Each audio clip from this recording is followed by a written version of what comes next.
Allô, nous voilà ici pour une deuxième vidéo sur l'électricité. Je vous encourage à regarder la première vidéo si vous ne l'avez pas encore fait. Et aujourd'hui, nous allons voir les montages.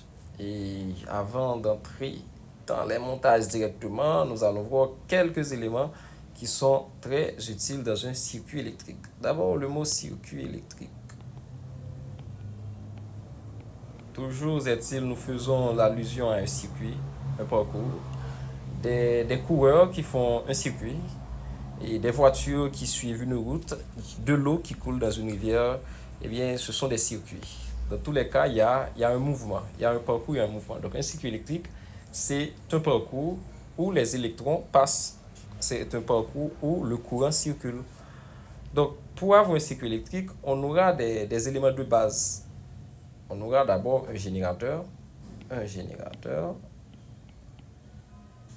On aura forcément un récepteur. Bien entendu, on peut avoir un circuit avec plusieurs générateurs, plusieurs récepteurs. Ok, donc, on prend le cas le plus basique. On peut avoir, ce n'est pas nécessaire, un interrupteur. Et en dernier lieu, ou ce que je devais dire bien avant, c'est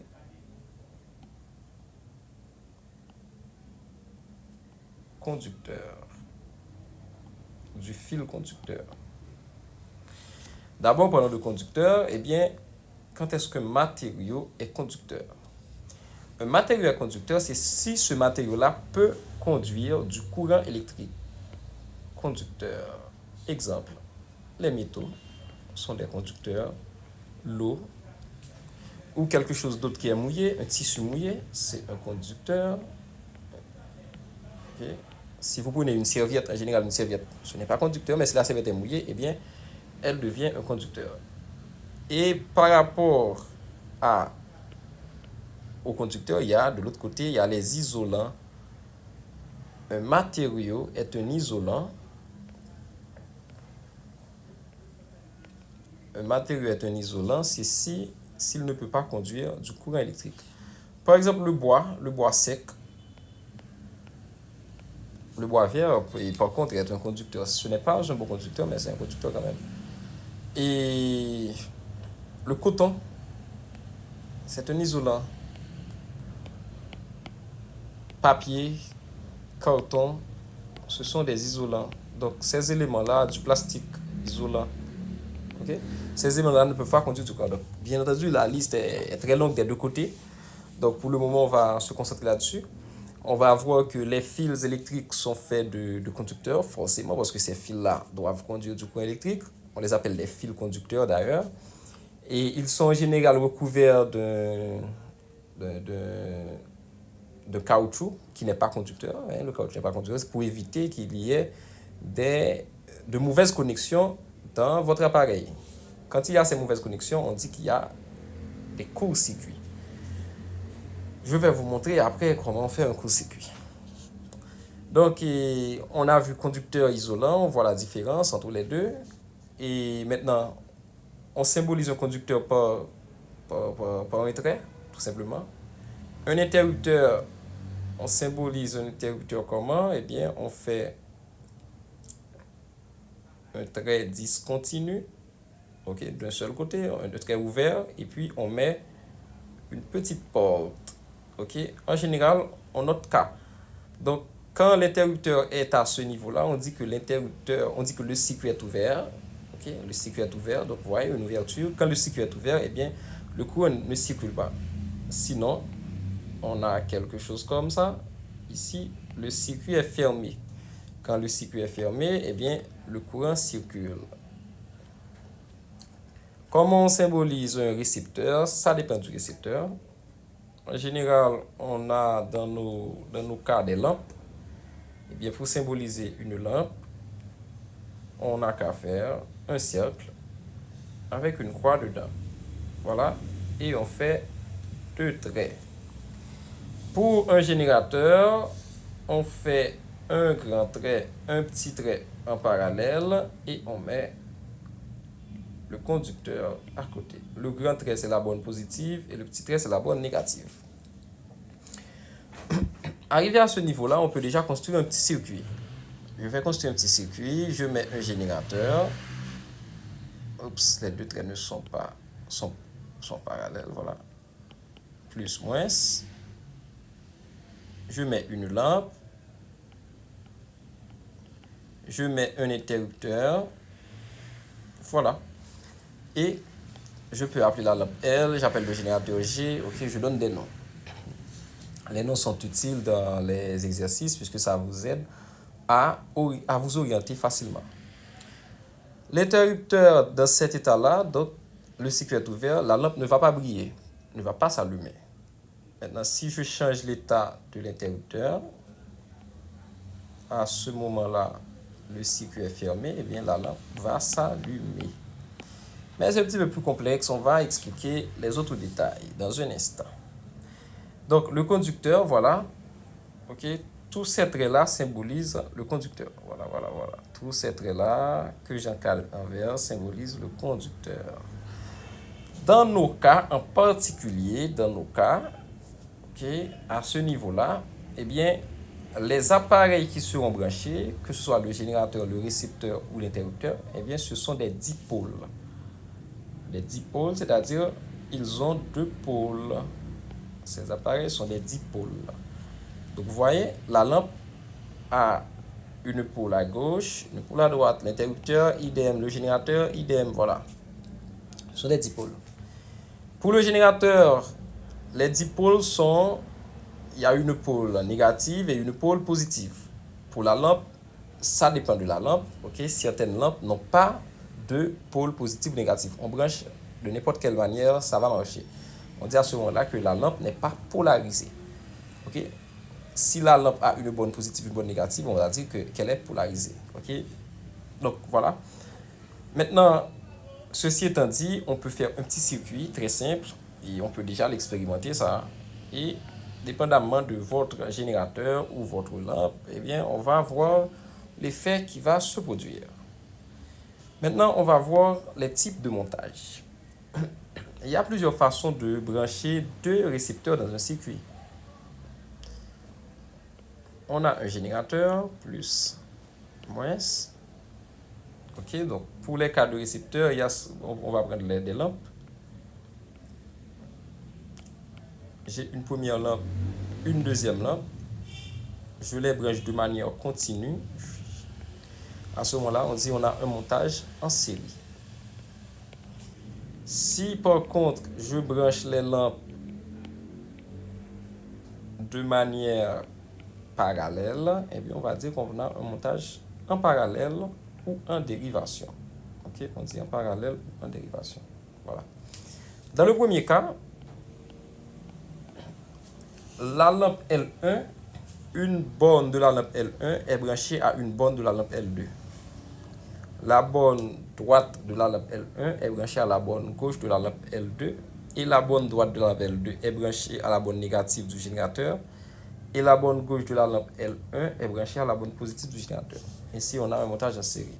Dans le deuxième cas, on a un montage en parallèle. On dit parallèle ou dérivation. Ok?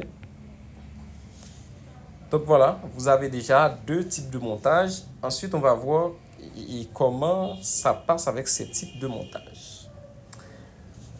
Eh bien, on va voir les deux notions qui sont les plus importantes pour nous.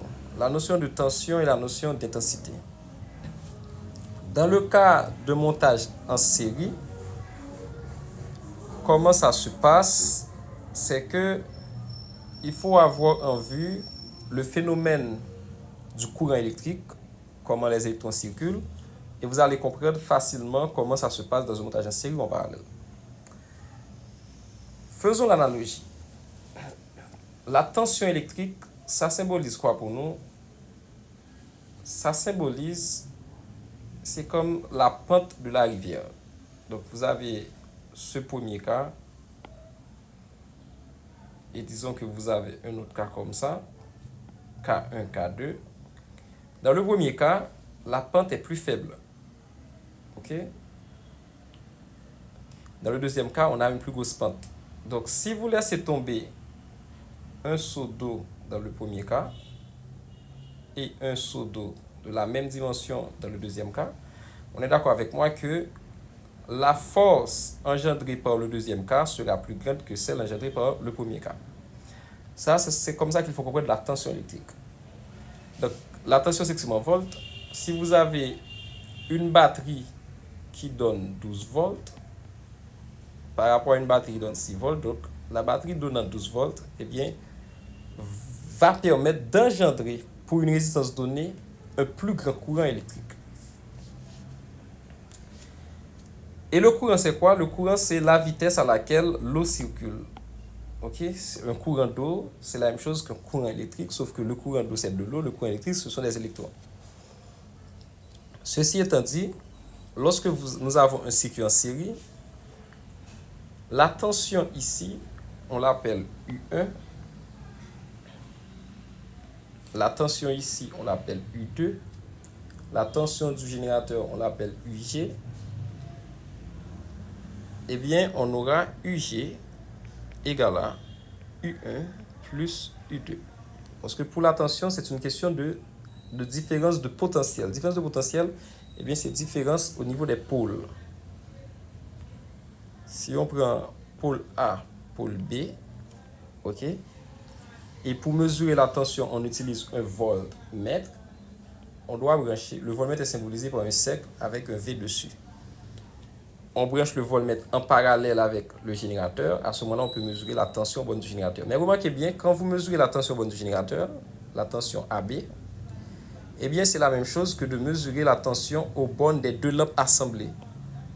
Parce que la borne A et la borne B, les deux lampes se trouvent à l'intérieur de ces deux bornes-là. Si on met ici une borne C, eh bien, mesurer la tension entre A et C, ensuite entre C et B, ça revient à mesurer la tension entre A et B, si on additionne les deux premières tensions. D'où UG égale U1 plus U2. Par contre, pour l'intensité, c'est quelque chose qui circule. N'oubliez pas, le courant voyage de la borne positive à la borne négative. Donc, ce courant qui sort de la borne positive du générateur, eh bien, passe par la lampe L1 et par la lampe L2 et fait le tour, fait le circuit complètement. Ainsi donc, le I du générateur sera la même chose que le I1 et la même chose que le I2. Ce qui revient à dire, dans le cas de la tension, on dit qu'on fait une addition de tension, et dans le cas de l'intensité, on dit que l'intensité est unique. C'est ce qu'on appelle la loi d'additivité de la tension.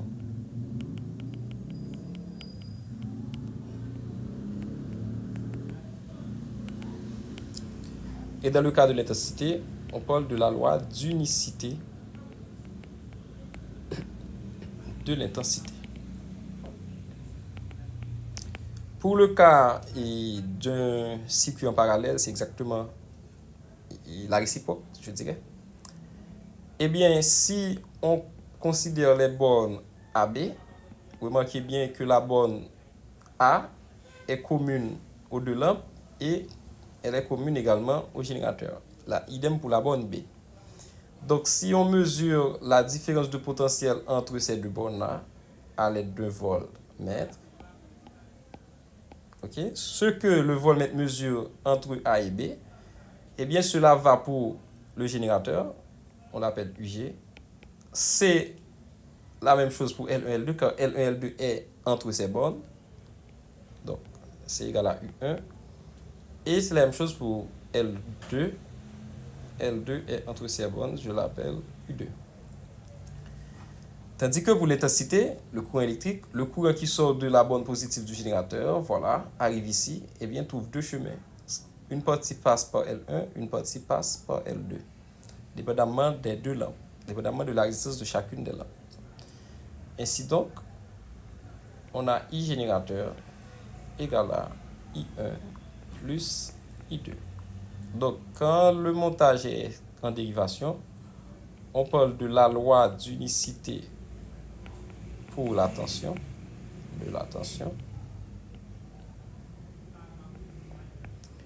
Et quand le montage est en dérivation, le même cas, on parle de la loi d'additivité pour l'intensité. Donc les intensités s'additionnent pour trouver l'intensité du générateur. De l'intensité. Voilà. Et normalement, dans la vidéo, on a mentionné un mot, un mot nouveau, c'est le voltmètre. Eh bien, le voltmètre, ça sert à mesurer la tension. Le voltmètre, ça sert à mesurer la tension et ça se symbolise par un V dans un cercle et entre deux pôles. Et ça se place en parallèle dans le circuit. Se place en parallèle, ok, dans le circuit. Si on veut mesurer la tension d'une lampe, eh bien, on met le voltmètre en parallèle avec la lampe. Et il y a aussi l'ampèremètre. L'ampèremètre, symbolisé par un A dans un cercle entre deux pôles. Eh bien, l'ampèremètre se place en série dans le circuit. Si on veut mesurer l'intensité d'une lampe, eh bien, on doit placer un ampèremètre. L'intensité qui passe par une lampe, eh bien, on doit placer un ampèremètre en série avec la lampe. Donc, je vous dis merci. Avant, je fais une petite récapitulation rapidement. On a parlé d'un circuit électrique.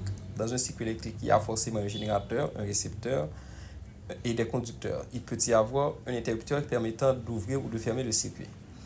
On a vu deux grands types de circuits, les circuits série et les circuits parallèles. Un circuit est série si les récepteurs sont branchés de manière continue, c'est-à-dire on passe par le premier récepteur et on sort du générateur, et pour revenir au générateur, pour faire le tour complet, on passe par les deux récepteurs. À ce moment-là, on dit que ces deux-là sont branchés en série. On peut bien avoir 10 récepteurs branchés en série. On a pris des cas avec des lampes. Et dans ces cas-là, la tension du générateur est la somme des tensions et l'intensité du générateur est la même intensité pour chacune des lampes. Et le circuit en parallèle, quand le circuit est en parallèle, quand on sort du générateur, pour revenir au générateur, on a le choix. On peut passer par l'un ou l'autre des récepteurs. À ce moment-là, on dit que ces récepteurs sont branchés en parallèle ou en dérivation. Quand les récepteurs sont branchés en parallèle ou en dérivation, eh bien, la tension du générateur est la même tension pour chacun des récepteurs et l'intensité du générateur est la somme des intensités. C'est ce qu'on appelle des lois. Okay? Quand la tension est unique, on parle de la loi d'unicité de la tension. Quand c'est pour l'intensité, on parle de la loi d'unicité de l'intensité. Quand c'est la somme de l'intensité qui donne l'intensité du générateur, on dit que c'est la loi d'additivité de l'intensité. Quand c'est la somme des tensions qui donne la tension du générateur, on dit que c'est la loi d'additivité de la tension. Donc, je vous dis merci et déjà, retrouvez des exercices en description pour tester votre compréhension de la notion, des notions qui ont été vues ici. Au revoir.